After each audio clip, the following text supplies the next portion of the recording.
Sylag hormat galmady. Kim dogry, kim ogry tanap bolano. Yılgıran yüzlere ınam galmady. İçki sırın ile yayıp bolano. Sır paylaşar ýaly adam galmady.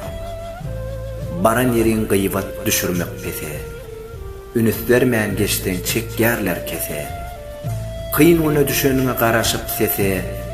Ağlamda dindirse ilgun galmady. Ölsün ayvın çıksa ile doğrulurlar. Tökmet varın üst üstüne yağdırlar. Haçan yağıp yağış dörücük çıyıklar. Belli del zemine ınam galmady. Vepasın saklayan gelin azarlı. Vadasın saklayan oğlan azarlı. Kimi tomuz kurşak kimi yağdallı. Önkü dey arassa bahar galmady. Toylu günde, şat gününde begence. İyigense de gülü oynap iyigencek. Gımmat bolonla da eginine pense. Yürek yuko kardaşlığın galmady. Özü imen geymen uloldun ene.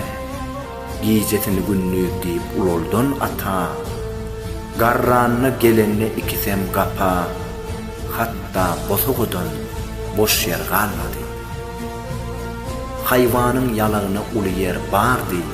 Oğlanın gözüne giňöý dardy. Ata ene sögüp yüregin yardy. Ata hormat ene sögüp galmady. Ulolsa çağadan uloldun ata. 20 yaş verdi hormat galmady. Yaşlıktan göýberlen iň ulu hataň. Öwedin dollurlyp söwlüp doýmady.